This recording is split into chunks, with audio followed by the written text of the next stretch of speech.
마태복음 4장 1절에서 11절입니다. 마태복음 4장 1절에서 11절입니다. 자, 1절에서 4절까지 먼저 읽겠습니다. 그때 예수께서 성령에게 이끌려 마귀에게 시험을 받으러 광야로 가사 40일을 밤낮으로 금식한 후에 죽이신지라. 시험하는 자가 예수께 나와서 이르되 내가 만일 하나님의 아들이거든 명하여 이 돌들로 떡대가 되게 하라. 예수께 대답하여 이르시되 기록되었으되 사람이 떡으로만 살 것이 아니요 하나님 입으로부터 나오는 모든 말씀으로 살 것이라 하였느니라 하시니. 아멘. 말씀 제목은 신앙의 세 가지 질문입니다. 말씀 제목은 신앙의 세 가지 질문입니다. 우리가 이전에도 이 설교를 제가 했습니다. 여러분 뭐 기억할지 않을지 모르겠지만 예수님의 시험을 가지고 사탄의 시험을 가지고 이제 여러분이 설교를 했었는데 모든 인간은 사실 예수님과 비슷한 시험을 받습니다. 대표적인 게 오늘 이 돌을 떡덩이가 되게 하는 것, 그리고 또 성전 꼭대기에서 5절을 보시면 성전 꼭대기에서 뛰어내리는 것, 또 하나의 지극히 높은 산 8절을 보시면 지극히 높은 산에서 이제 데리고 가서 이제 경배하게 하는 겁니다. 오늘 여기에서 우리는 뭘 볼 수가 있냐면 여기서 사탄이 우리에게 공격할 때, 예수님을 공격할 때에 쓰였던 단어가 있습니다. 그게 뭐냐면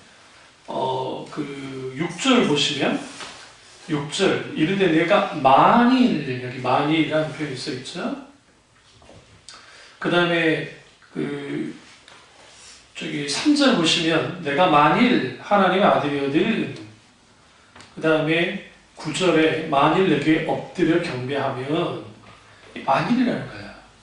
그러니까 사탄은 우리에게 뭘 주냐면 우리를 유혹할 때 만일 뭐뭐 하면 하면서 우리에게 유혹을 합니다. 여러분들 중에 아주 비참한 만류를 경험하고 죽으신 분들 있잖아요. 뭐 자살에 들어가시든 뭐 죽었든 어쨌든 그분들이 차라리 그냥 일반적인 삶을 살았으면 어땠을까? 인기도 없고 그냥 그렇게 그냥 평범한 사람으로 살았으면 행복했을 사람들이 그렇지 못했던 것을 보게 되었습니다. 그래서 성경은 첫 번째 시험은 본능에 대한 시험이고, 그 다음에 두 번째 시험은 성전 꼭대기에서 뛰어내려가는 것은 화려함을 추구하는 것에 대한 시험이고, 또 세 번째 시험은 권력을 추구하는 것에 대한 시험입니다. 마태복음 4장과 누가복음 4장에 이 똑같은 기록된 사건이 있는데, 마가복음에서는 1장에 예수님이 시험 받으셨다는 내용만 기록되어 있습니다. 그러니까 마가복음에서는 지금 예수님이 이렇게 시험 받는 걸 그렇게 크게 나오지 않아요. 시험 받으셨다라고 끝내버려요. 근데 마태복음 1장에서는 성령에 이끌려 마귀에게 시험을 받았다가 아주 중요합니다. 사탄에게 이끌린 게 아니라 성령께 이끌려 광야로 가셨고 그 광야에서 시험을 받으신 거예요. 그 성령께 이끌려 가셨다라는 게 뭘 의미할까요?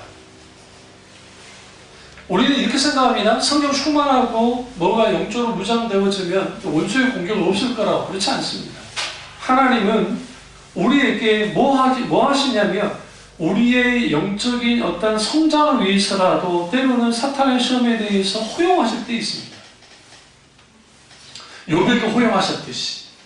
그 대신 우리의 생명을 막 죽이거나 하는 것에 대해서까지는 주님이 허용하지 않지만 적어도 우리에게 그렇게 허용하실 때 있어요.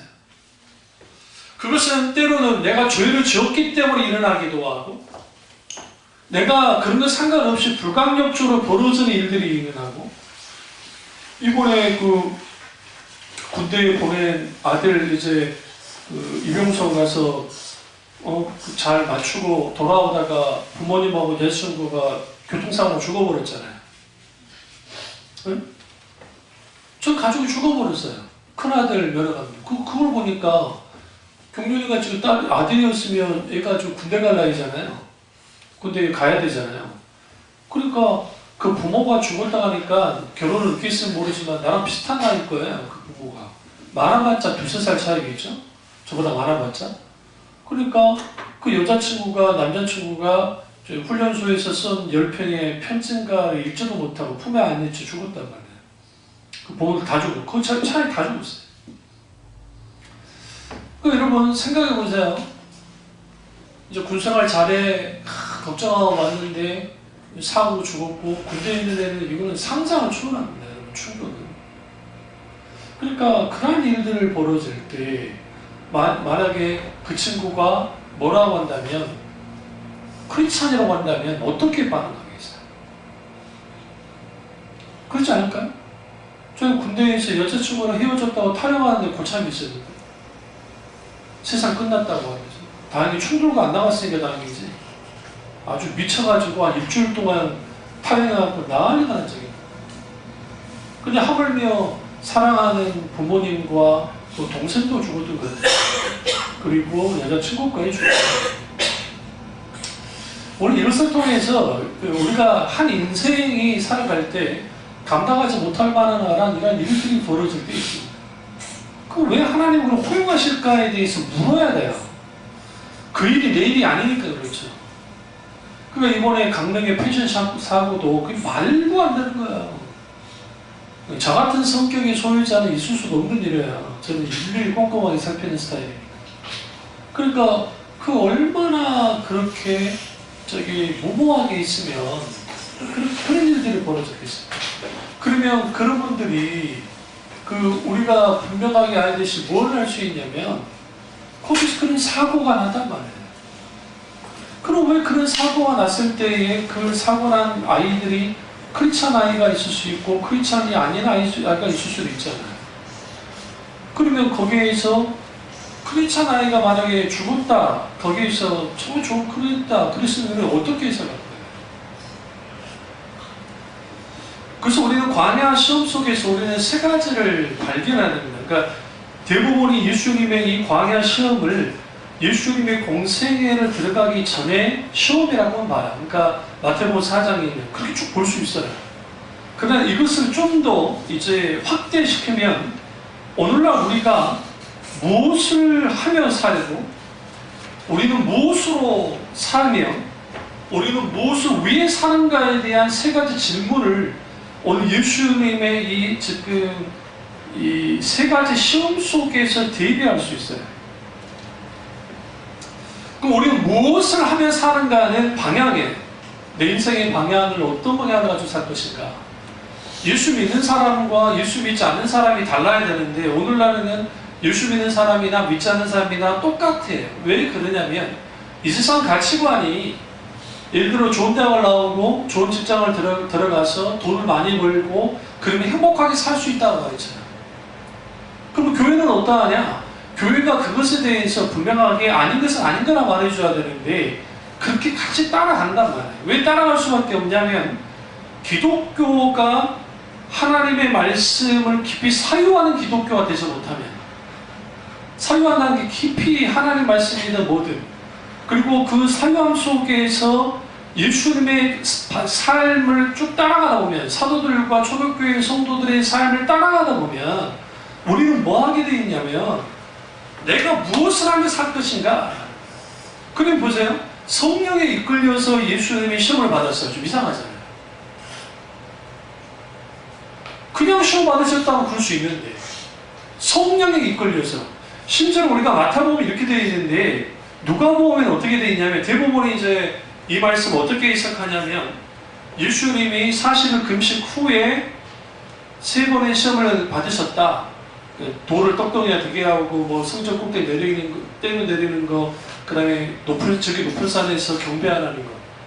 그렇게 말하지만 누가복음에서는 좀 다르게 말해요. 누가복음은 40일 동안 시험 받았다는 식으로 기록되어 있어요. 그러면 성경이 서로 충돌하는 게 아니에요. 그러니까 마태의 입장에서는 이제 4장 2절을 보시면 40일을 밤낮으로 금식한 후에 줄이셨다잖아요. 그런데 누가복음에서는 40일 동안 시험 받은 것처럼 말을 하고, 그게 뭘 의미하냐면 예수님이 공생애를 시작할 때에 그 시작점에서 뭘 경험하냐면 먼저 하나님이 예수님을 뭐 하는 거예요? 다시 한번 테스트를 하는 거예요. 근데 이것은 예수님이 하나님의 아들이시고 하나님이시지만 마지막 아담으로 이 땅에 오셨기 때문에 예수님의 공적인 사역을 위해서 이게 반드시 있어야 될 일이었어요. 그러면 봅시다. 우리는 어떠합니까? 우리 예수 믿는 사람들은 사생애가 따로 있고 공생애가 따로 있나요? 예수님은 분명히 구속의 공생애는 예수님만이 공생애를 살아요. 그러나 예수 믿는 사람들은 중생을 체험을 하고 성령을 통해서 중생을 체험하고 난 다음에 이후의 삶은 공생애적 삶을 살아야 돼요. 무슨 말인지 아세요? 근데 너무나 많은 사람들이 예수 믿으면 복 받고 예수 믿으면 천국 가고 예수 믿으면 구원받는다 라는 그런 소위 이 자체의 명제를 가지고 나와서 내가 예수를 믿었어요? 그리고 내가 천국에 가게 됐다는 거야? 그런 좀 자기의 감정인지 어쩐지 모르겠지만 어쨌든 그리고 그렇게 해서 난 천국 가게 됐어. 그러면서 내 가치관과 세계관과 그리고 나의 삶과 나의 어떤 뭐 비전이든 목적이든 사는 이유이든 who am I? 내가 도대체 누구이고 내가 무엇을 위해서 살아야 되며 내가 어떻게 살아야 되는지에 대한 것들이 바뀌어져야 돼요. 그게 그리스도예요. 그러니까 안디옥 교회를 향해서 예수 믿는 사람들을 향해서 뭐라고 하냐면 그들의 별명이 그리스도인이었습니다. 여러분 그리스도인이라는 표현은 아주 좋지 않는 표현이었어요. 우리에게 있어서야 지금은 그리스도인이 좋은 표현이지만 그 시대에는 이런 말이에요. 예수쟁이라는 소리예요. 여러분 주위에서 안 믿는 사람한테 예수쟁이라는 말 들어보셨어요? 지금 듣고 계신가요? 과거에 우리나라 저 어렸을 때 저도 예수쟁이라는 말을 많이 들었는데 그 어렸을 때의 80년도 그다음에 80년도 뭐 중후반 그때 하나님이 강하게 70년도 80년도 60년도 강력하게 하나님이 부흥을 주실 때 한국교회에 그때 있던 게 뭡니까? 세상과 교회가 이런 말 하면 죄송하는데 어느 정도 영적으로 맞짱을 뜰만 했어요. 그러나 세상의 것들을 너무나 많이 받아들여서 교회가 세속화되기 시작하면서 뭘 잃어버리냐면 거기에 잠식이 되어지니까 이제는 세상 가치관과 그런 것들이 교회 안에 짬뽕이 돼서 들어왔던 거예요. 다시 말하면 우리에게 걸러져야 될 것들이 걸러지지 않는 거예요. 예수님 믿어도. 예수님이 공생의 사역을 할 때에 뭘 공격해 사탄이 지금 육신의 종료, 안 먹이 전 이생이 자라는 것과 관계가 있는데 이 세 가지 시험이 먹는 문제예요. 오늘날의 중요한 화두가 먹고 사는 문제 아닙니까? 먹고 사는 문제에 대하여 공격이 들어왔어요. 그래서 예수님이 뭐라 합니까? 사람이 떡으로만 사는 것이 아니고 입으로 나오는 말씀으로 산다고 말씀하세요. 그리고 우리는 적어도 하나님의 말씀으로 말미암아 사는 사람이 그리스도인인데 정말 그러냐고요. 요즘은 성경을 들고 다니지도 않아요. 많은 사람들이 이제 어쩌다 보면 그 자기 교회 다니는 사람들이 요즘 시대가 좋아져서 스마트폰으로 하기도 합니다. 얼마나 그래서 우리 총회에서 그 스마트폰으로 성경 보는 것을 못하게 하십시오라는 그 공문이 떨어졌고 큰 교회에서는 여기다가 성경을 쏴줘요. 구절을. 그러니까 성경 가지고 다닐 필요가 없는 거예요. 옛날에는 어땠냐면 저희가 어렸을 때 신앙생활 할 때에 성경을 가지고 다니잖아요. 가방에 있으면 그러지만 그러면 이렇게 하고 다니라 했어요. 이렇게 하고 다니지 말고 이렇게 하고 권사님 씨도 아실 거예요. 저 못한 그러면 안 돼요. 제 나이 그렇게 많지 않으니까. 그러나 우리가 분명한 건 뭐냐면 어릴 때 이렇게 하고 다녀요. 대부분이 이렇게 하고 다녔어요. 잘 들여다보세요. 지금 밖에 나가서 양복 뼈 입고 나이 좀 드시는 그 장로님이나 그런 분들은 다 이러고 다녀요. 왜? 어릴 때부터 그렇게 입고 아니면 이렇게 하고 다녀요. 이렇게 해서 이제 하고 다니는 거죠. 그럼 제가 무슨 말씀드리려고 하냐면 성경책을 가지고 다니는 안 가지고 다니는 그게 중요하다는 게 아니에요. 그게 많은 건 아니고 그보다 더 중요한 건 뭐냐면 하나님의 말씀이 내게 있어서 내 인생의 표준이고 내 삶의 표준이고 내 모든 것이 되어져야 되는데 원래 그렇지 못한다. 왜 그러냐면 하나님의 말씀을 경험한 적이 없어요. 말씀을 깨달아 알아본 적이 없어요. 말씀 가운데 인격적인 하나님을 만난 경험이 없어요. 그러니까 이건 고리타분한 책에 불과해요. 예를 들어 기도 많이 하다가 하나님을 경험할 수 있습니다. 그러나 그 경험한다고 해서 신앙이 유지되느냐? 절대로 유지되지 않아요. 왜? 내가 지금 합동충 목사이긴 하지만 과거에 내 성장 배경이 순복음이니까 아주 뜨거운 교회에 있었던 사람이에요. 그 시대의 순복음교회는 오늘날 여러분이 생각하는 정도의 순복음이 아니에요. 지금의 예도 순복음교회가 많이 얌전해진 거예요. 지금. 무슨 지 아시죠? 그때는 뭐 북을 치면서 주일날 예배 자체가 아주 뜨거웠습니다. 그러니까 우리 합동축 교단에서 그렇게 한번 이단이라는 말이 나오기도 했고 막 그런 말도 있었지만 어쨌든 그렇게 뜨거웠던 교회에서 제가 자라난 사람이에요. 그러니까 매 주일마다 거기에 회심이 일어나고 거기에 강력한 성령의 역사가 나타나기도 하고 그 하나님의 살아서 역사하신 일들이 일어났단 말이에요. 그게 집회 때만 일어나는 게 아니에요. 심지어는 성가대원들이 성가대하다가 방언이 터지기도 했어요. 이게 무슨 일이에요? 성가대원이 성가대 쪽에 차만 부르다가 방언이 터져 버렸단 말이에요. 그 분위기가 무슨 방언 터질 분위기 아니잖아요. 안 그래요? 우리 모교회 자체가 성강을 전공한 분들이 꽤 많아서 여기 뭐 중앙대, 뭐 서울대까지는 아니더라도 한양대 그런 데서 있던 분들이 내려와서 형들 누나들이 와서 성악을 가르치고 그렇게 했단 말이에요. 그러니까 아주 잘했어요. 어떤 대회 나가도 우승하는. 그러니까 지금 생각하는 여러분이 생각하는 성가대 생각하면 안 되고 규모가 교회가 거의 한 8,000명 이상이 됐으니까 근데 거기에 딱 찬양하는 게 뭐 거의 50명 이상 60명 정도가 찬양을 하면 어마어마하잖아요. 근데 거기에 강한 성령 역사가 일어나는 거예요.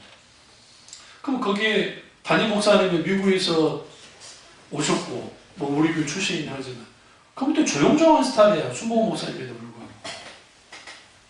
근데도 불구하고 하나님 은혜가 있었단 말이에요. 무슨 말씀드리려고 하냐면 우리가 그리스도인이다라고 하면 그리스도인은 달라야 돼요. 그런데 우리 지금 70년도, 80년도에 90년도까지 그리스도인들은 적어도 교회 안에 있는 그리스도인이었어요. 무슨 아시죠? 이분화돼가지고 교회 밖에서는 그래도 이제 날라리 집사, 날라리 장로 뭐 그런 식으로 통용됐어요. 오늘날에는 아예 밖에서는 집사도 안 해요. 자기가 내가 그랬죠? 내가 예수 믿는 것을 저기가 알리지 말라고. 절대로 안 알려요. 내 친구한테도 예수 믿는 걸 알리지 않아요. 그런 시대가 되어버렸어요. 왠지 아세요? 내가 예수 믿는 자로서의 삶을 살아야 되는데 안 살면 기준이 세상 사람들 웃긴 게 자기들 기준은 땅에 떨어뜨려 놓고 예수 믿는 사람 기준은 높여놔요. 지금도. 그러놓고 공격을 하기 때문에 또 자기가 뭔가를 할 때 그게 불편하잖아요. 그러면 제가 무슨 말씀 드리려고 하냐면 안디옥 교회가 그리스도인이 됐다라는 말은 그리스도인이라는 별칭을 받았다는 말은 무슨 말이냐면 거기에 말씀과 성령의 조화가 가득한 교회가 안디옥 교회에 있는데 거기에 하나님의 강력한 역사가 나타나니까 그들은 지금 어디냐면 지금 터키 지역인데 시리아 지역이라고 봐야 돼요. 터키 말고 시리아. 지금 현재 시리아 지역인데 거기는 완전히 이 유대, 그러니까 이스라엘과 소아시아 저쪽도 유럽, 여기가 계속 왔다 갔다 하는 곳이에요. 그러니까 거기는 사람들이 어떻게 돼 있어요? 당연히 여러 사람이 모이겠죠. 다양한 인종이 모이겠죠. 그런 가운데 교회가 생겼다고요. 근데 사람들 눈에 볼 때에 그 예수 믿는 사람들이 달라 보였어요. 그래서 그들은 조롱의 언어로서 뭐라 하냐면 그리스도인이라고 했지만 이후에 그들이 그리스도인이라稱할 때 그리스도인이라는 것은 그리스도 안에 있는 자라는 뜻이에요. 그러면 오늘 이제 그 세 가지, 무엇을 하며 사는가, 무엇으로 사는가, 그리고 무엇을 위해 사는가라고 하는 것을 오늘 예수님의 이 지금 세 가지 시험받음 속에서 한번 들여다볼 텐데, 그런데 여기서 우리는 분명하게 볼 게 뭐냐면, 예수 그리스도를 믿었어요. 그 다음에 중세에 체험을 했어요. 그리고 난 다음에 그 큰 찬양에는 반드시 일어날 일들이 있는데, 그게 뭐냐면 나는 누구인가의 문제가 해결이 돼야 돼요. 여러분 누구세요? 저는 여수시 공화동 1039번지에 태어났어요. 제가. 왜 외우냐고요? 우리 아버지가 외우라고 그래가지고 못 외우려고 때렸거든요. 혼냈거든요. 왜 외우겠냐면, 우리가 어렸을 때는 인신매매가 많았어요. 그러니까 애들 유괴가 많았단 말이에요. 그냥 나는 근데 이해가 안 되는 게, 우리 집이 찌질지게 가난한데 왜 걱정하는지 모르겠어.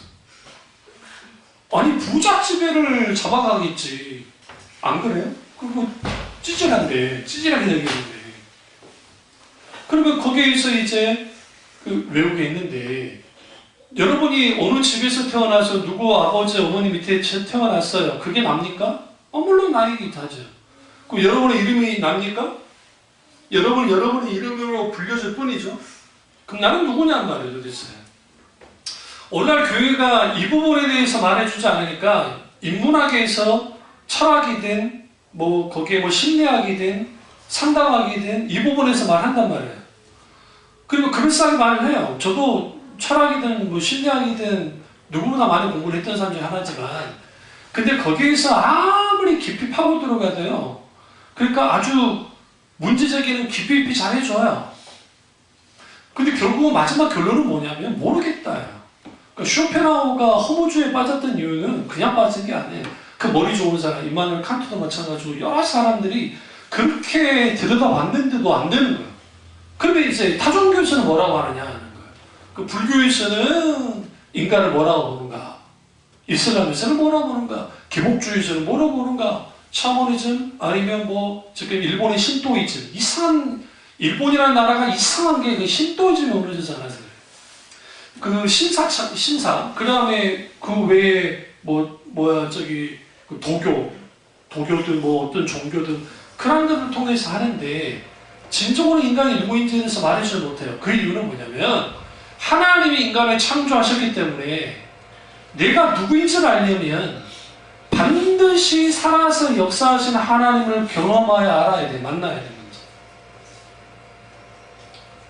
하나님을 경험하여 알 때 비로소 내가 누군지 알아요. 그 대표적인 게 모세예요. 모세가 호리산 떨기나무에서 주님이 모세야 부르시죠. 성경에서 하나님의 이름을 부를 때 있어요. 아브라함아 모리아산에서 부르시죠. 그 다음에 야곱을 부르시잖아요. 그러니까 다윗도 부르고 하나님의 이름을 불러요. 이름을 불렀단 말은 무슨 말이냐면, 이제 하나님이 나타나신 거예요. 근데 하나님이 나를 창조하셨기 때문에 창조주 하나님을 경험하여 만나서 알지 못하면 나를 알 수 있는 하나도 없어요. 내가 누군지 모른다고요. 우리는 우리 자신을 내가 잘 알 것 같지만 하나님보다 나를 아는 사람이 없어요. 그러면 그 하나님을 만나게 될 때에 비로소 인간을 뭐 하게 되어지냐면, 내가 지금 누구인가를 아니까 이제는 내가 무엇을 하며 살고 무엇으로 살고 내가 무엇을 위해 살 것인지에 대해서 진지하게 고민해요. 그게 그리스도인이에요. 예수 위해 살고 예수 위해 죽고 이들의 차는 그게 그냥 나온 게 아니라고요. 그러면 사탄의 첫 번째 유혹은 사람이 떡으로만 살 것이나, 이 유혹은 뭐냐? 무엇으로 사는 거와 관계된 시험이에요. 이게 우리하고 관계가 있어요. 예수님이 40일 금식하고 난 다음에 마태에 의하면 사탄이 들어와서 돌을 떡덩이에 되게 했어요. 여기서 떡이라는 표현은 정말 이거는 잘못된 표현이고 빵이에요, 빵. 이스라엘 떡이 없으니까요. 떡은 우리적 표현이에요. 그러면 왜 그러느냐? 이스라엘은 돌멩이가 이렇게 둥글둥글 돌멩이가 있는데, 이 빵이 이제 인도부터 시작해서 몽골, 그 다음에 이스라엘, 기타 등등 그런 데 보면 이렇게 밀가루로 이렇게 탁 해가지고 탁 붙여서 하는 거 있죠. 인도에서는 난이라고 그렇고, 기타 등등 그런 비슷한 빵 굽는 게 똑같아요. 그게 다 같이 연결되어 있어요. 메소포타미아 그쪽 그 실크로드를 통해서 왔다 갔다 했기 때문에. 근데 그쪽 그런 빵이 이스라엘도 있기 때문에 돌멩이하고 빵하고 모양이 똑같아요. 그러니까 사탄이 의도적으로 이 돌로 빵이 되게 떡으로 만들어야 돼요. 빵으로 만들어라는 거죠. 여기서 중요한 게 뭐냐면 빵을 먹어야 살 수 있어요? 여러분 돈 없이 살 수 있습니까?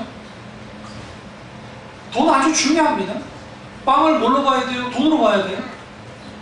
이 교회가 유지되는 거 돈 없이 유지되나요? 여기 월세를 내지 않으면 주인이 나가라 할 텐데. 그러니까 적어도 인간이 살아가는 데 가장 중요한 게 돈이에요. 얼마나 중요했으면 성경에 믿음이라고 하는 단어보다도 돈과 관련된 그 말씀이 더 많아요. 그럼 왜 그러느냐? 인간은 기본적으로 물질과 벗어나서는 살 수 없는 존재예요, 사실. 그래서 성경에 돈은 일만하게 뿌리가 되기도 한다라고 하면서 돈에 대한 경고를 하는 거죠. 돈 자체가 잘못된 게 아니에요. 돈 자체는 가치 중립적인 거예요. 나쁜 건 아닌데 인간의 탐심과 욕심이 여기에 있게 되어지면, 잘 들으세요? 그러니까 돈을 위해서 살게 되어지면 내 인생이 어떻게 되냐면 왜곡돼 버려요. 돈을 추구하면서 사는 거예요. 돈을 따라가면서 사는 거예요. 그러니까 예수 믿는 사람들이 하나님이 주시는 자족의 은혜를 경험하지 못하면 내가 지금 돈 벌어서 연봉이 내가 얼마냐에 따라서 세상 사람들은 자기 행복도가 달라지는데, 적어도 연봉이 1억 2천 되어주면 괜찮아요. 행복지수 높아요. 왠 줄 아세요? 돈 걱정 일단 안 하죠? 여러분 식당 갈 때 뭐부터 확인하나요? 가격. 일단은 내 먹고 싶은 것도 중요하지만 가격도 중요하잖아요. 그러나 돈을 어느 정도 많이 벌면 그것에 대한 감각이 없어요. 왜 그래? 중요한 게 아니에요. 가격은. 왜? 내가 돈이 있으니까. 그럼 더 중요한 게 뭐예요? 그 음식이 되게 맛있어야 돼. 그리고 나를 기쁘게 해주면 되는 거예요. 그러니까 행복지수는 높아질 수 있어요. 세상 반응, 물질이 주는. 근데 문제가 있어요. 물질이 주는 행복이라는 것이 그럼 계속해서 그러면 그것이 내게 막 계속 채워주느냐? 그렇지 않습니다. 인간은 기본적으로 어떤 것에 대해서 내가 좋아하거나 계속 할 때 금방 식상해요. 탐심은 끝이 없어요. 그래서 물질을 가지고 돈을 가지고 살아가면 돈이 궁극적인 수단이 되어지면 돈 때문에 가족을 죽이기도 하고 돈 때문에 사기를 쳐서 이상한 짓을 하기도 하고 돈 때문에 모든 것이 좌우되어버리는 거예요. 사탄이 지금 뭐 하고 있느냐? 예수님께 그거를 공격하는 거예요. 그리고 우리는 어떠하냐? 사탄도 똑같이 우리에게 공격을 해요.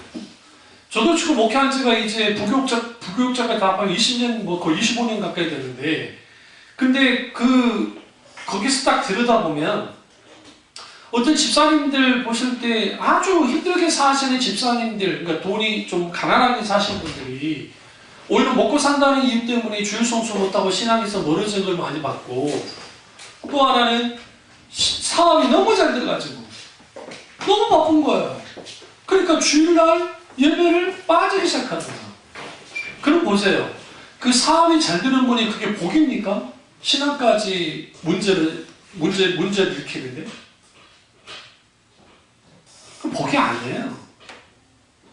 그러니까 인간은 그러면 물질이 적당하게 있으면 그럼 또 사람이 행복합니까? 절대 그러지 않아요. 그래서 물질은 그러니까 돈은 혹은 여러 가지 이 돈이라는 것은 철저하게 뭘 딱 여기다가 집어넣어야 되냐면 물질이 중생을 괴로워해야 돼요. 무슨 말입니까? 이단적인 사상이 이제 진짜 물질이 중생한다는 게 아니라 이건 제 말이 아니고 존 웨슬리 목사님이 물질이 거듭나야 된다라는 표현을 썼어요. 돈이. 그럼 돈이 어떻게 거듭나야 되냐? 이 말을 붙였어요. 지갑을 회개해야 된다. 하나님. 그럼 지갑이 회개한다는 말은 무슨 말이에요? 마땅히 하나님 앞에 헌금을 드릴 때에 기꺼이 기쁘게 즐겁게 드릴 수 있는 사람이 그리스도인이라는 거예요. 저 헌금 강조하는 거 아니에요. 제 말도 아니고. 그럼 왜 웨슬리 목사님 그러느냐? 웨슬리 목사님 어떤 분이냐? 어마어마한 헌금이 들어왔습니다. 그 당시. 그러니까 그분이 사역하실 때 어마어마한 헌금이 들어왔고 그 돈으로 뭘 했느냐? 지금의 무슨 뭐 지금 이단이 김규용 씨처럼 아니면 또 저기 누구요? 지금 뭐 저기 누구예요? 저기 잡혀 들어간 그룹이 뭐 그 있잖아요. 어쨌든 마민중앙교회 이재록 씨처럼 뭐 이단들이니까. 그런데 그 사람들처럼 돈이 있어 그거 아니에요.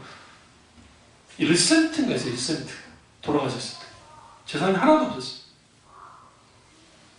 왜 그러느냐? 이거 선교하면서 다 나눠줬어요. 우리나라에도 그런 목사님 계셨어요. 한경주 목사님이라고. 한경주 목사님이 영남교회 목사님이셨는데 그 목사님이 마지막 이제 돌아가셨을 때 재산을 쭉 조사를 해보니까 아주 오래된 외투 있죠. 외투 오다고 이제 지금 남한산성 밑에 있는 그거는 이제 교회 소유예요. 목사님 소유가 아니고 거기 안에 있는 그 아주 오래된 거 얼마나 검소했으면 이분이 그랬단 말이에요. 그럼 왜 웨슬리 목사님이 그렇게 그 헌금에 대해서 말을 했느냐? 사람이요 물질을 쫓아서 사는 삶을 살기 시작하면 기본적으로 뭐 하게 되어 있냐면 내가 하나님을 믿을 때에 그 믿는 이유가 내가 좋은 직장 들어가고 뭐 또 행복하고 하기 위해서 하나님을 믿는 사람이요 처음 그럴 수는 있어요. 처음에. 그러나 인격적으로 하나님을 만나고 난 다음에는 내가 지옥에 던져줄 수밖에 없는 존재이기 때문에 내가 마땅히 내가 하나님을 사랑하고 내가 너무너무 사랑하기 때문에 나의 모든 물질을 들여서 하나님을 섬기기를 원해요. 기꺼이. 거기 가장 기본이 11조인 거예요. 그래서 11조라는 것은 내가 쓰고 싶은 거 다 쓰고 난 다음에 11조를 하는 게 아니에요. 오늘날 뭐 무슨 저기 11조가 그 뭐야 율법의 3분이라서 율법 폐기론을 말하는 분들인데 이게 쿵쿵쿵 칩시다. 그러면 사도 베드로 사도 바울이 고린도전서에 뭐라고 하냐면 너희는 할 수 있는 힘써 연보에 힘써라고 그랬어요. 이 말은 무슨 말이냐면 힘써 연보에 힘써라는 이 존 파이퍼 목사님이 어떤 그 교인 하나가 이제 어떤 사람 하나가 11조 그거 율법주의고 잘못된 거 아닙니까? 하니까 이제 상담하시면서 뭐라고 말씀하셨냐면 그래요. 그 당신 말대로 11조가 율법주의를 합시다. 그러면 그 율법주의 사모르니까 폐기했다 합시다. 그러면 지금 당신의 헌금 생활은 어떠합니까? 라고 물었어요. 깜빡이 못해요. 그럼 대놓고 그렇게 있어요. 성경의 구절을 가지고 뭐라 하느냐? 그러면 빌보 교회가 그렇게 가난했는데 그들이 힘을 다해서 교회에 헌금을 하면서 예루살렘 교회가 기근 들었을 때 그 연보 헌금을 보내서 그들을 도왔고 거기에 수많은 하나님의 예들이 있어요. 그 당신은 얼마나 하느냐는 거예요. 11조가 아니라 12조 아니라 13조라도 하나님께 드리는 것이 하나님의 뜻이다. 할 말을 못하죠. 왜 그러냐면 헌금을 많이 드린단 말이 아니에요. 그게 아니라 예수님이 두렙돈을 있는 그 과부의 헌금에 대해서 말씀하실 때에 두렙돈이라는 것은 오늘날 예전에 제가 말씀드렸죠. 우리 1원짜리 동전의 가치밖에 안 되는 돈이에요. 그러니까 그 당시에는 그걸 가지고 사탕하나도 못 사먹어요. 아주 가치 없는 돈이에요.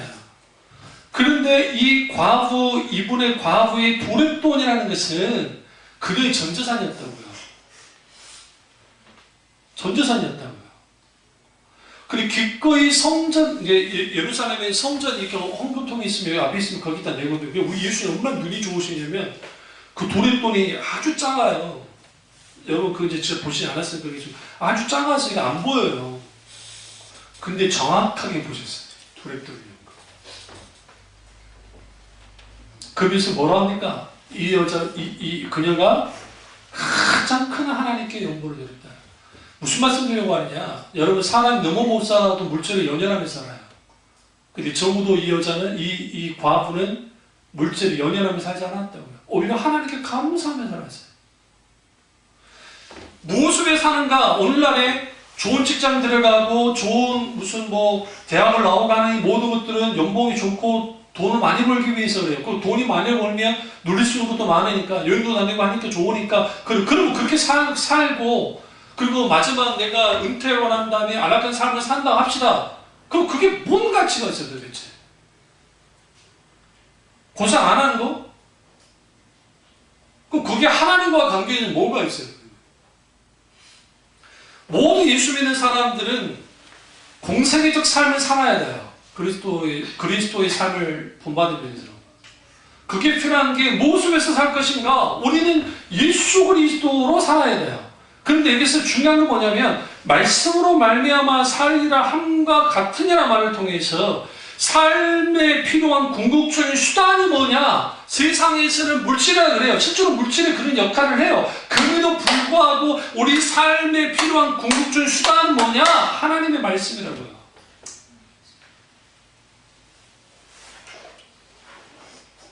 저도 그래요. 저희도. 제가 어떤 사람의 도움을 바라고 막 하잖아요. 하나님 절대로 역사해 주잖아요. 응? 그러니까 왜 하나님이 그러냐면 사람이 원래 옛날에 우리 농경시대에는 밥 힘으로 산다고 그러잖아요. 밥 힘으로. 그럼 우리는 예수 믿는 사람들은 그거 아니에요. 그럼 왜 오늘날 돈이 많아야 돼요? 돈이 많아야 남이 함부로 나한테 하지 않아요. 돈이 많아야 내가 대우받아요. 돈이 많아야 내가 뭐예요? 자존심을 지킬 수 있어요. 세상 말로 찌질하게 살지 않는다고요. 그러다 보니까 무슨 논리를 만들어내냐면 잘 사는 것이 돈 많은 게 잘 사는 거라고요. 도대체 돈 많은 거 갖고 잘 사는 게 무슨 상관이에요? 그게. 우리나라가 있는 말이에요. 그게. 잘 사는 것과 돈 많은 것은 별개의 것이에요. 그러면 돈 없으면 못 사는 겁니까? 이게 천박한 자본주의 영향을 받아가지고 이상한 것만. 근데 그게 교회 안에 다 들어와 있어요. 그래서 교회도 건물이 그럴싸해야 되고 사람도 많이 모이고 뭔가 되어져야. 그리고 그런 교회는 성공한 목사고 성공한 교회고 이렇게 우리 교회처럼 이렇게 작고 하는 교회들은 그러면 실패한 교회입니까? 그렇게 따지면 라우드가 교회가 최고로 하나님의 영광을 받아야죠. 소아시아 9교회 중에 7교회 중에. 근데 서머라교는 아주 작았어요. 약해. 빌라델비아도 마찬가지예요.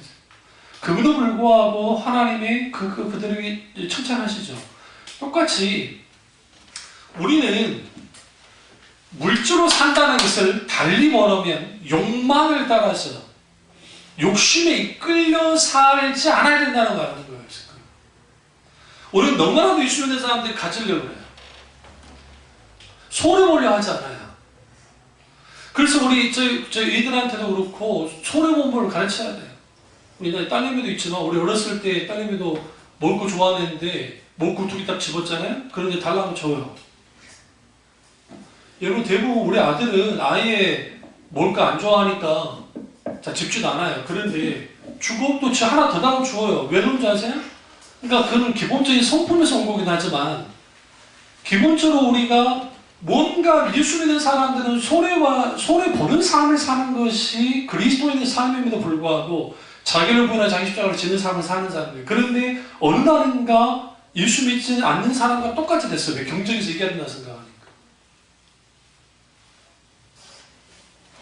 인생은 빵으로만 산다고 생각하면 불행할 수밖에 없습니다. 만약에 그렇다고 한다면 부자들 다 행복해야죠. 그럼 가난하게 행복합니까? 그렇진 않습니다. 그래서 주님이 뭐라고 말씀하시냐면 무엇을 먹을까, 무엇을 마실까, 무엇을 입을까 염려하지 말아라. 그 염려는 누가 한다고 했어요? 다 이방인이 한다고 그랬죠. 재밌는 표현이죠. 하물며 너희 천복께서 어떻게 했어요? 지금 하늘에 나는 새, 그 다음에 뭐 길쌈도 하지 않고 들의 풀도 다 입히고 먹으시거든. 하물며 너희일까 보냐? 그러면 하나님이 알아서 먹여주겠지. 그거 말하는 게 아니에요. 하나님과의 관계 속에서 하나님과 친밀한 교제를 나누면 통해 하나님께서 우리 가운데 내 인생을 주관하시고 인도하시잖아요. 그 주께 의탁하고 그때그때 하나님 인도로 따라 사는 거예요. 최선을 다하는 삶을. 그러다 보면 때로는 하나님이 사람을 붙여서 하나님이 그들을 이끌거나, 때로는 하나님이 그에게 어떤 놀라운 능력을 주셔서 하거나, 아니면 하나님이 어떤 상황 속에서, 그 상황의 변화 속에서 하나님이 이끄시고 인도해요. 결국은 마지막 누가 남아있느냐면, 하나님과 나 사이의 인생에 있어서 하나님께서 나를 입히시고 먹이시고 나를 함께 하셨던 그 성부, 나의 아버지 되신 하나님이 나와 함께하는 삶을 살아야 돼요. 더불어 사는 삶. 이거를 구약에서 에녹이 하나님과 동행할 때 할 때 그 동행하는 단어가 히브리어 에타하라크라는 단어인데, 이런 말씀 드렸잖아요. 에타하라크라는 단어는 하나님과 산책하여 갔다는 뜻이에요. 이걸 좀 더 히브리적인 의미로 하면 발을 맞추어 거는 거예요.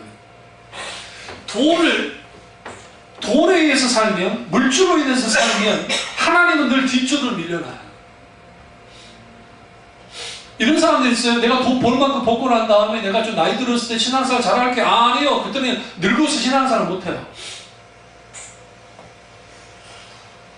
응? 내 은사 교수님들이 그 당시 80년도 말, 90년도 그 유학을 가셨을 때, 그러니까 80년도 말, 90년도 갔을 때에 유럽에 있는 교회에 딱 갔더니 무슨 일이 벌어지고 있느냐? 할머니들만 있어요, 할머니들. 그러니까 남자들이 아주 악한 거예요. 별로 없어. 근데 그게 남자가 약한 게 아니라 남자가 빨리 죽어. 그건 알았어요. 남자가 빨리 죽어. 평균 5년에서 7년 정도 빨리 죽어. 그러니까 그럼 그 나이 들어서 신앙사람도 되겠지. 그렇지 않아. 그래서 여러분이 물질에 막 기대어 살잖아요. 물질은 중요하잖아요. 기대어 살면 모든 삶이 왜곡되어지고 인격이 왜곡되어지고 신앙도 왜곡되어지게 됐어요. 그러니까 여러분의 통장 잔고의 상태에 따라서 기분이 좋았다 나빴다 하면 이것은 뭐예요? 그게 우상이에요. 실제로요. 통장 잔고에 너무 돈이 없으면 막 흔들려. 근데 통장에 여기는 하나도 돈이 있는 사람이 안 보이니까 돈이 없어. 그러니까 이제 든든해. 하진 않잖아요. 두 번째는 성전 꼭대기에서 데려다 놓고 천사가 붙들어 줄 것에 대한 그런 시험이잖아요. 이게 뭐냐면 그 인생의 방향과 관련된 것으로 볼 수 있어요. 예수님의 그 말씀은 뭐였습니까? 하나님이 시험하지 말라는 거죠. 여러분들 있죠? 하나님 이번 이 시험만 합격해주면 내가 하나님께 충성 봉사할게요. 하나님 이 사업만 잘 되게 해주시면 하나님께 뭔가를 해드릴게요. 그런 사람들은 생각보다 많습니다. 기도하면서. 얼마나 기도를 편하게 하냐면요. 하나님 이것을 막으시면 하나님의 뜻이 아닌 줄 알고 이것을 열어주시면 하나님의 뜻인 줄 알겠습니다. 그런 식으로 하나님의 뜻을 묻는 게 어디 있어요? 성경에 있던가요? 네? 아니 하나님이 아브라함을 불렀어요. 아브라함 갈대아우르에 있는 아브라함아. 근데 하나님이 아브라함을 부르기 전에 하나님 내가 갈까요 말까요? 가게 하시면 하나님의 뜻이요, 안 가게 하시면 하나님 뜻이 아닌 줄 믿사옵니다 그랬으니까 아니에요. 하나님이 먼저 말씀하세요. 우리가 하나님의 뜻을 따라 나갈 때 내 인생을 놓고 기도한다 합시다. 그럼 내가 인생을 놓고 기도할 때 나를 향한 하나님의 뜻이 어떻게 되는지 물어야 되잖아요. 기도하면서. 그럼 나를 향한 하나님의 인생의 그 뜻이 어떤 계획을 갖고 계십니까? 이제 방향으로 가야 되니까. 그렇게 기도하는 순간 이미 왜곡돼서 끝나버려요. 왜 그러냐면 나를 향한에 초점을 맞춰 있으면 내가 중심이 돼서 하나님이 내게 맞춰주기를 원하는 게 되고, 이 부분을 헬레브레 가운데 목사님이 뭐라고 했냐면 하나님의 뜻을 추구해 나아갈 때 가장 중요한 게 뭐냐면 하나님의 뜻 자체를 구해야 돼요. 이게 애매모호하죠. 목사님 그게 뭡니까? 이게 너무 좀 두려운 아니에요. 하나님의 뜻이 뭔지를 먼저 물어야 돼요. 하나님의 뜻을 알아야 돼요. 그 속에서 뭘 경험하게 되었느냐면 하나님의 본심이에요. 그리고 나를 왜 태어나게 하셨고 또 하나님이 나를 어떻게 하기를 원하신지에 대한 아버지의 의중과 뜻을 성령의 조명 속에서 깨달아 알기 시작하면 그랬을 때 하나님이 내 인생을 향해서 뭐 하기 시작하느냐? 말씀하기 시작해요. 그게 주로 하나님 말씀을 통해서 여러 내적 감동을 통해서 여러 가지 이게 다 분별해야 되지만 말씀으로 그 속에서 한 걸음 한 걸음 나가는 거예요. 근데 오늘날에는 계획을 내가 다 세워놔요. 하나님 마스터 플랜 다 짜놨으니까 하나님에게 해달라고 기도합니다. 주여 하게 해달라고 믿습니다. 하나님 밀어붙이면서 그것은 내 뜻이지 하나님 뜻 안 해. 물론 그렇게 짜놨다 할지라도 그 짜놓은 것을 하나님께 가져가서 이게 하나님 뜻입니까 아닙니까 물으면 괜찮아요. 거기에 하나님 어떤 부분에서 알려주실 수 있으니까. 그런데 그게 아니라 내가 계획 짜오는 거 하나님이 믿습니다. 기도로 밀어붙여서 뭔가 내 인생의 방향을 끌고 나가면 될 거라 생각하는데 그게 안 된다고요. 소위 말하는 희망 고문이라는 게 뭐냐면 신앙의 희망 고문들이 있어요. 그게 뭐냐면 내가 기도 열심히 해가지고 기도 제목 가지고 기도로 만사를 변화시키니까 내가 기도 열심히 해서 뭔가 하면 하나님이 다 해준다는 거예요. 그건 아주 모르는 소리예요. 왜 모르는 소리냐면 하나님의 기도응답할 때는 분명히 하나님의 기도응답은 100%인데 하나님의 기도응답은 예스만 있는 게 아니라고요. 하나님의 기도응답은 yes, wait, 기다리는 no. 하나님의 기도응답은 100% 수밖에 없는 게 기다려라, 안 돼, 그래 내가 해줄게, 또 해줄게 또 이거요. 내가 즉시 해줄게, 조금 이따 해줄게, 나중에 해줄게, 환장할 일이 일어나는 거예요.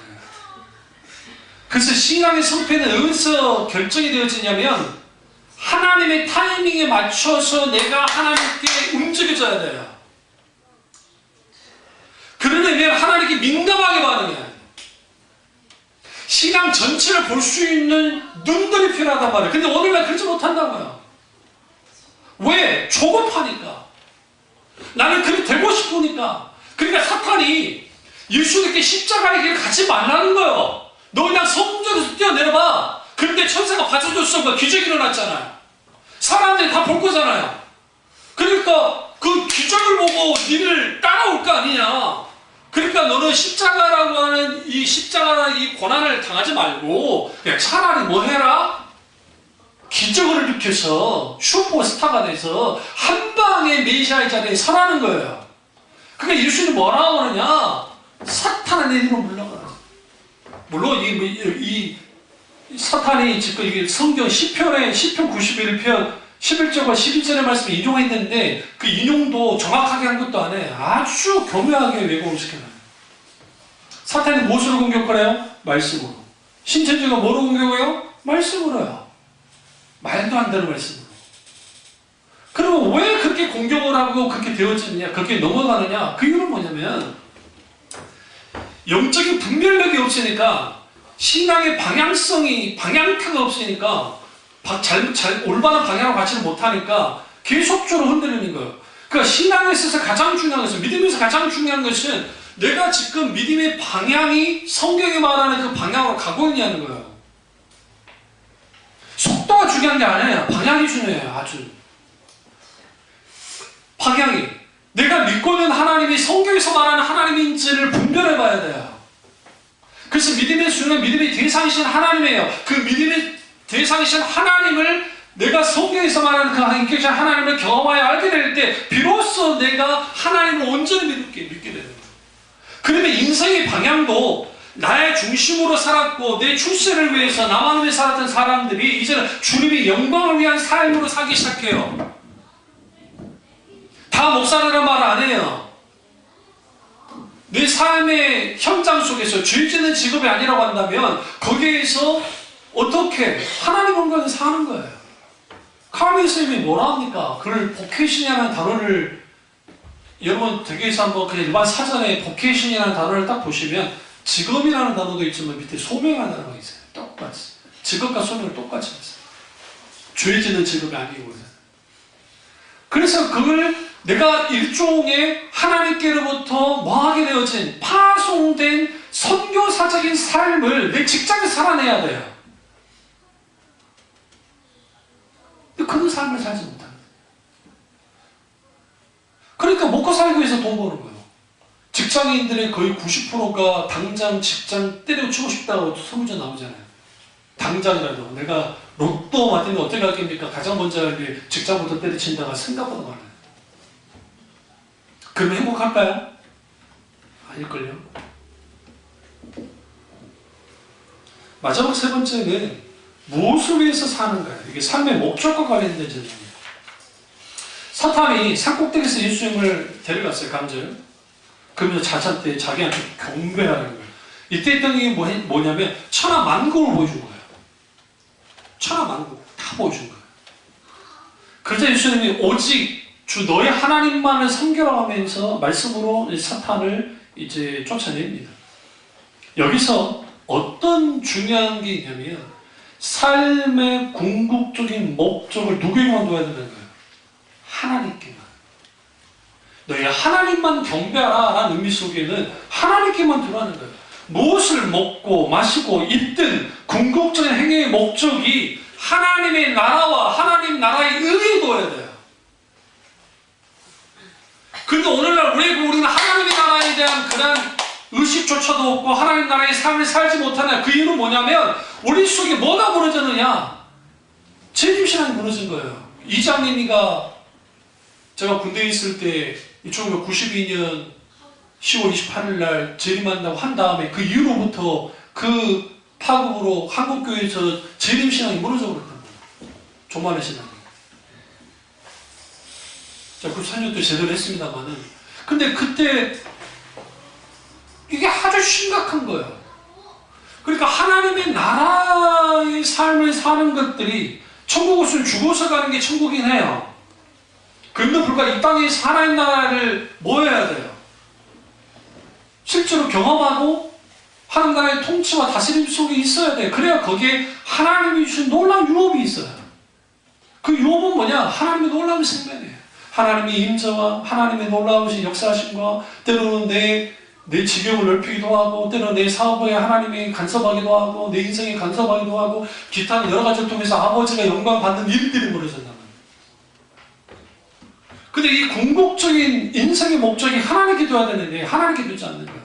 목사가 목회하면서 야망이 내려지지 않으면 목회가 수단이 되어지니까 성도들도 수단이 되어져서 그들을 이용해서 어떻게든 내가 높아지는데 모든 일들을 해요. 그러니까 오늘날 부끄러운 일들이 큰 교회에서 나오는 거예요. 자식한테 물려주고 편법을 내서 물려주고 기타는 물려주고 근데 그것에 대한 아주 죄의식도 하나도 없어요. 더 놀라운 건 뭔지 아세요? 소수의 그 교회 교인들 소수의 아니라고 하는 교인들 외에 그 다수의 교인들이 거기에 동조한다는 거예요. 이상할 정도로. 왜 그런 줄 아세요? 그렇게 동조하지 않으면 자기들이 뭐한 것 같아요? 부정당한 것 같은 느낌을 받아요. 이게 성경에서 말하는 신앙이 아니에요. 신념이지. 일종의 자기 신념이기 때문에. 사도 베드로가 그러니까 이 바울에게 문안을 가서 같이 식사를 하고 있었습니다. 갈라디아서에 보시면. 근데 갑자기 유대에서 누가 들어왔냐면 정통파 유대인들이 왔습니다. 그러니까 베드로가 화들짝 놀라가지고 자기도 모르게 이방인들과 식사하지 않는 것처럼 벌떡 일어나서 막 수선을 피웠어요. 그러니까 바로 옆에 있던 바나바도 자기도 모르게 외식된 행동을 했습니다. 네? 그리고 유대에서 보낸 야고보 장로가 보낸 정통파 유대인 그리스도인들이 왔습니다. 다 모였어요? 바울이 어떻게 반응하던가? 갈라디아에서 보시면 바울이 아주 불같이 화를 냅니다. 여러분 바울이 깐깐해서가 아니에요. 하나님의 진리가 그러니까 사람의 의롭게 되어지는 것은 행위에 있는 것이 아니라 오직 하나님의 믿음, 하나님 주신 믿음과 은혜로 말미암은 것인데 어떻게 행위로 그렇게 나오냐는 거예요. 그러면서 뭐를 깨뜨렸냐면 십자가 복음의 공로의 능력을 예수 그리스도 십자가의 복음에 대해서 현장에 밟는 행동을 한다면서 자기 선배인 베드로에게 불같이 화를 내면서 그걸 지적을 합니다. 근데 베드로의 행동이 아주 중요해요. 저 같으면 이게 지금 나한테 선배들 까버린 것 같은데 그거 침묵하는 거랍니다. 왜 그런지 아세요? 카도시 하나님의 교회의 거룩함을 보존하기 위해서 그가 그렇게 한 거예요. 성경이 깐깐해서가 아니라. 오늘날 교회가 하나님이 원하는 교회는 크고 화려한 교회, 좋다고 생각해요. 뭐 그거 뭐 나쁘겠어요. 그러나 더 중요한 것은 하나님이 원하는 것은 카도시, 거룩한 교회. 사도신경에 거룩한 고백하잖아요. 사도신경에. 그런데 그 거룩한 공회가 결국은 소위 말하는 카톨릭 교회라는 게 지금의 카톨릭 말고 보편적인 유니버설, 그 우주적인 교회를 말하는데 하나님의 교회는 그 거룩함 속에 있어야 돼요. 그리고 거룩함은 뭘 통해서 나오느냐? 십자가의 복음이에요. 하나님의 말씀이에요. 그리고 그게 성령의 놀라운 기름부음과 임재 가운데 그러한 것들이 있을 때 그 속에 있게 되어지면 그 속에 그리스도인들의 삶의 방식과 방향과 목적이 달라져요. 뭐로 살아요? 하나님으로만 살아요. 그래서 내가 더 이상 주권자가 되지 않고 하나님만이 주권자가 돼요. 주인 되어져요. 주님이 내게 주인 된 삶을 살면 나는 억압된 삶을 사는 것이냐? 그렇지 않습니다. 주님 안에서 놀라운 자유를 누리며 살기 시작합니다. 하나님 주신 기쁨과 자유가 있기 때문에. 오늘 예수님의 이 지금 시험의 비유를 좀 다른 관점에서 제가 설교를 했는데요. 이 말씀을 꺼내겠습니다. 여기 시험받다 할 때 이 시험받다라는 게 헬라어 페이라조라는 단어인데 여기에서 내가 시험의 주체가 내가 되면 말 그대로 시험에 지나지 않아요. 근데 시험의 주체가 하나님이 되어지면 그때는 훈련이 돼요. 이거 디시플레인이라고 해요. 트레이닝 아니에요. 신앙은 트레이닝 하는 거 아니에요. 운동하듯이 막 하고 막 강조로 기도시키고 막 열심히 하고 뭐 소위 영성훈련이라는 걸 해서 신앙이 잘 되는 게 아니에요. 물론 그거 너무 필요 없다는 건 아닙니다. 그럼에도 불구하고 디시플레인은 뭐냐면 삶의 현장에서 도제되는 거예요. 도제. 만져주고 만들어지는 거예요. 이렇게 생각하면 돼요. 아주 스승되어지는 도공이 하나 있는데 그 도공이 제자에게 어떻게 가르쳐요? 처음부터 막 빚는 것도 가르쳐요? 그렇지 않잖아요. 흙을 고르는 법, 삽으로 어떻게 흙을 퍼는 법, 그리고 뭐 불 지키는 법, 그런 걸 계속 가르칩니다. 이렇게 해서 이렇게 되니까 하얗고 계속 하는 거. 그 속에서 스승이 했던 것을 보고 그대로 따라가는 거예요. 그게 성경에서 말하는 디시플레인이에요. 그래서 예수님이 제자들에게 그렇게 하셨는데, 그리고 오늘 우리 인생에서 시험을 나갈 때 있어요. 이렇게 사탄이 우리에게 유혹을 줄 수 있어요. 도 많은 돈을 벌어라. 내 인생 내 것이니까 네가 행복하고 네가 안락하고 편안한 삶을 사는 데 살아라. 내 인생의 방향을 어떻게 뭐 명예와 뭐 권력과 무슨 성공과 뭘 향해 달려가라 할 때에 이걸 내가 주체적으로 내가 시험 받는 건 그냥 시험 받는 거예요. 힘들고 어려운 거로 되는데 하나님의 주체가 딱 바뀌어지면 예수님은 그냥 모든 하나님의 노리잖아요. 그렇게 됐을 때 무슨 일이 벌어져요? 뭐가요? 주님이 내 인생을 훈련시키심을 통해서 예수 그리스도의 공생적 삶이 내게 있어서 뭐가 되도록 만들어요? 지연되도록 만들어요. 이걸 뭐라고 하느냐? 일종의 작은 예수와 작은 예수적인 삶을 사는 거. 그게 그리스도예요. 이 사실을 알고 이런 놀라운 은혜가 저와 여러분 있기를 주님을 축원합니다. 기도하겠습니다. 기도하실 때 하나님 작은 시간에 지금 말씀을 나눴습니다만